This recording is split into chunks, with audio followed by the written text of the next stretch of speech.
Assalamualaikum warahmatullahi.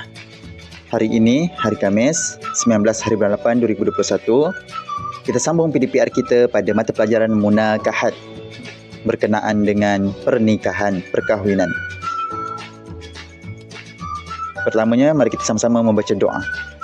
A'udzubillahi minasyaitonirrajim. Bismillahirrahmanirrahim. Allahumma aftah 'alaina hikmataka wanshur 'alaina min khazaini rahmatika ya arhamar rahimin. Amin.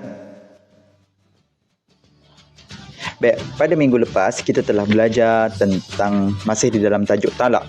Pada minggu lepas kita telah belajar adab talak, cara melakukan talak, jenis-jenis talak. Dan sekarang kita masuk pada hikmah disyariatkan talak.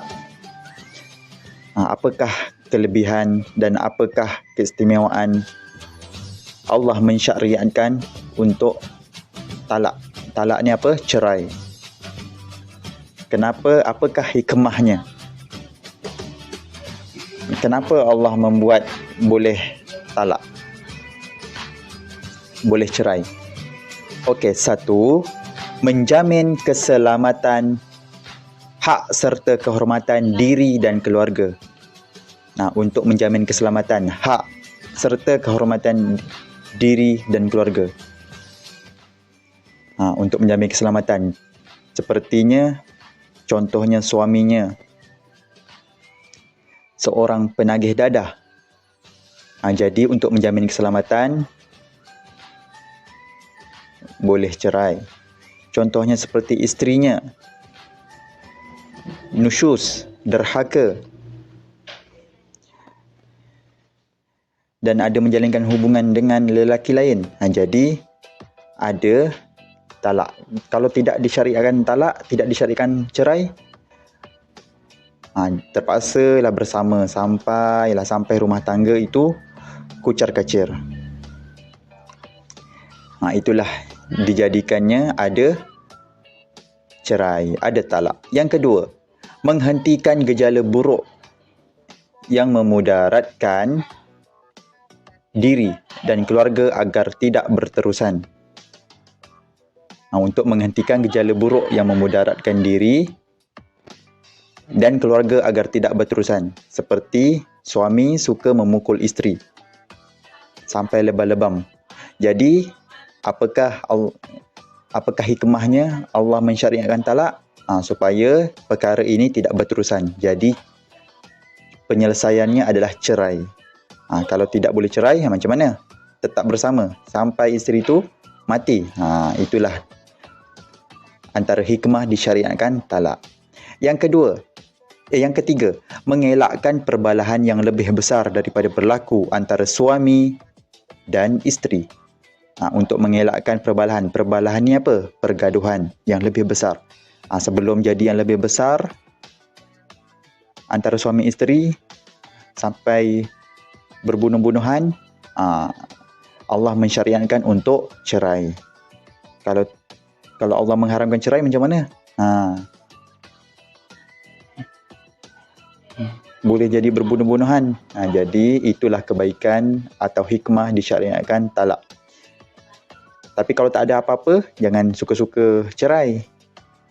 Itu tak boleh. Yang keempat, memberi pengajaran kepada mana-mana pihak yang menjadi punca perbalahan dan krisis rumah tangga.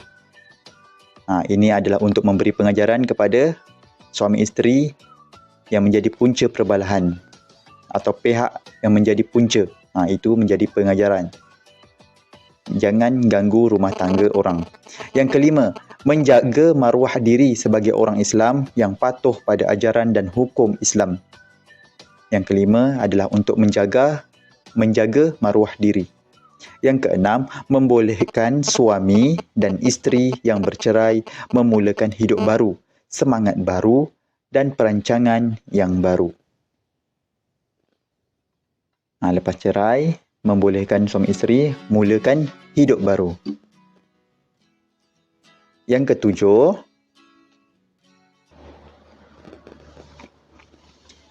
yang keenam tadi, membolehkan suami dan isteri yang bercerai memulakan hidup baru, semangat baru dan perancangan yang baru.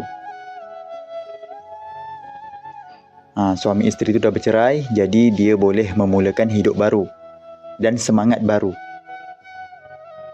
dan perancangan yang baru. Yang ketujuh, memberi kesedaran dan muhasabah kepada suami isteri yang terlibat untuk menilai keperluan hidup berumah tangga dengan sikap terbuka menghadapi susah senang melalui pengalaman bercerai. Dia dah bercerai, dia sudah ada pengalaman. Itu boleh menjadi pengajaran dan boleh menjadi kesedaran dan menjadi muhasabah, iaitu pengajaran supaya dia dapat menilai hidupnya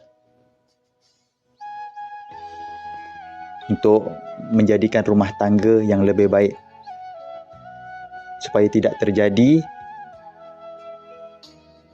seperti yang lepas.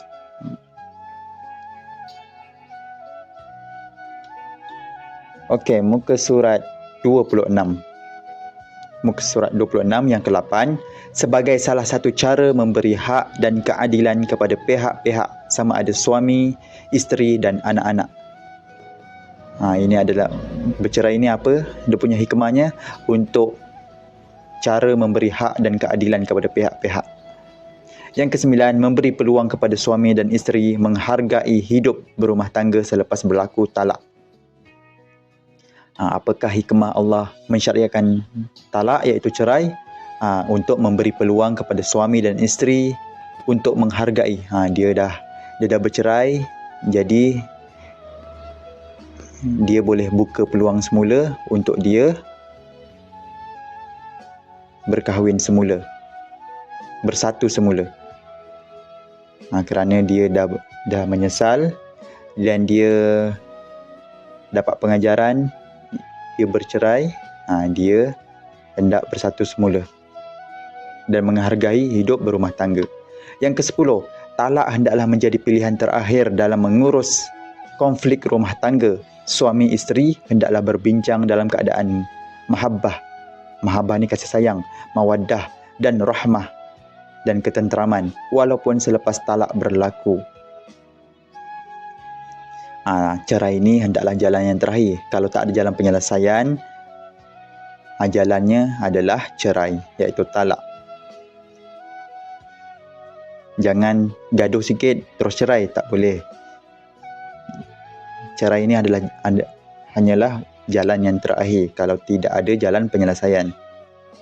Kita hendaklah berbincang secara elok-elok. Suami isteri itu hendaklah berbincang secara elok-elok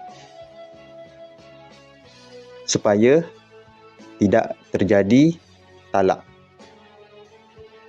Walaupun talak itu dah berlaku, kita hendaklah berbincang secara elok-elok. Itu saja pembelajaran hari ini. Murid-murid kena buat tugasan melalui BLA, buku latihan aktiviti. Buat tajuk hikmah disyariatkan talak. Habiskan tajuk talak. Kerana selepas ini kita akan masuk tajuk baru, iaitu talak ta'liq. Selesaikan buku BLA tajuk talak. Tadi kita belajar apa, murid-murid? Kita belajar hikmah disyariatkan talak. Kenapa Allah buat talak?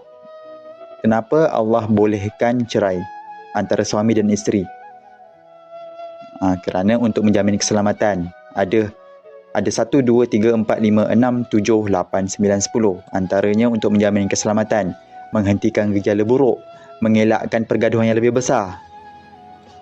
Dan yang terakhir, talak ini adalah jalan yang terakhir. Kalau tak ada jalan penyelesaian, baru boleh cerai. Kalau gaduh sikit, tak boleh terus cerai. Kita kena berbincang dengan elok. Okey, itu saja untuk hari ini. Assalamualaikum warahmatullahi taala wabarakatuh. Kita jumpa lagi pada minggu hadapan.